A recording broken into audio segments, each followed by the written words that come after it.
Hare Krishna, Krishna Krishna. Now, today is day of remembrance and reflecting on his life. तांच्याकडल्यान हांव कितें ल्हानपणांतल्यान कितें शिकला, तांचे विचार हे सगळे ताचेर विचार करता तो दीस.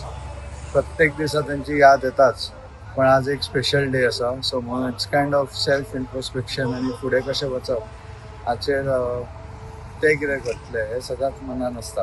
ताचे 17 म्हणून स्पेशल आहे. याद तर सदांच येता, म्हणजे इट्स बर्थडे म्हणून न्हय, पण आज स्पेशल आहे ओकेजन म्हणून. The voice for coin.